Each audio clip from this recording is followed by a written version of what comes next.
What an astonishing thing a book is. Just one glance at it, you are inside the mind of another person, living their lives.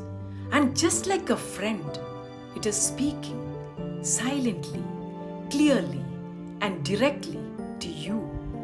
And that too, without moving an inch from your chair.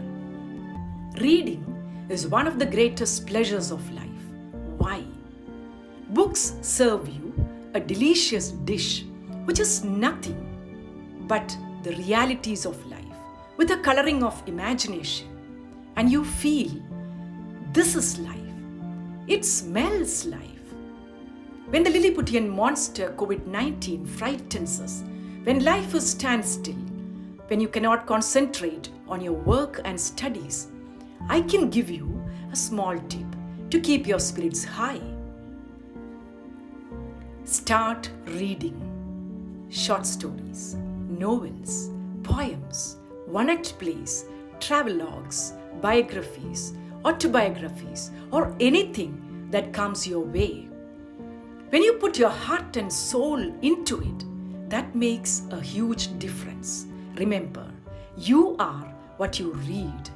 We all have one life. If you are a good reader, you can live many lives. How?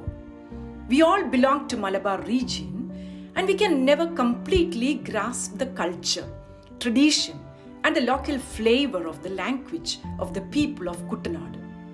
If you want to know that, read the works of Thagazhi. You will live their lives.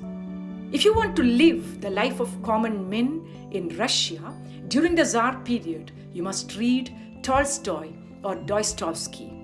If you want a first-hand experience of the atrocities of war, you must opt for The Diary of a Young Girl by Anne Frank.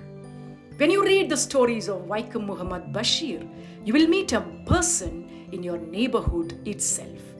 If you read Oru Deshathinte Katha, S.K. Pottekkatt will take you to our local places with his minutest details. My Experiments with Truth tells you what makes Mohandas Karamchand Gandhi Mahatma Gandhi. Read the book, live his life too. Yes, when we read, we live many lives. Now the question, what should I read? Good books, famous books, masterpiece, must-read book? Try everything from anecdotes to classics. What is appealing to one may not be appealing to another, but there are books for everyone's taste. Explore the story behind everything. Now, how to read? Just like our food, some books are to be tasted. Read only in parts. Others are to be swallowed. Read them, but not curiously. There are some books to be chewed and digested. Read them wholly, with great care, with diligence and attention. They are the ones to inspire you, ignite you, and fuel you for future. Again, you are what you read.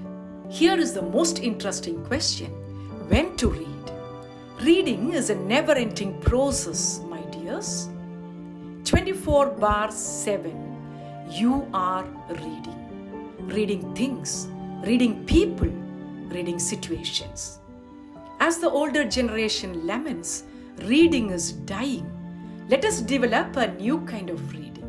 For we have to thrive in a world dominated by technology.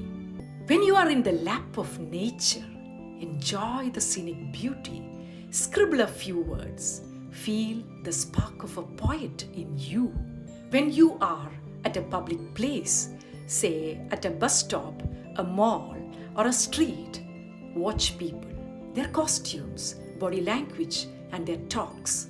You will unearth a dramatist, an actor, a director, or a photographer of tomorrow. Are you sure reading can change people? I would say yes. 1001 Nights is the story of a young girl who changed the mind of a cruel ruler through her stories and ultimately won him in marriage. In the Indian context, Kathasarit Sagaram exemplifies how stories can attract even birds and animals. Reading attracts everyone. Are you attracted to reading? Keep in mind, reading makes a perfect man. Of course, women too. The only difference between what you are today and what you will be in future will be decided by the books you read. So read, respond, and refine yourself. Thank you.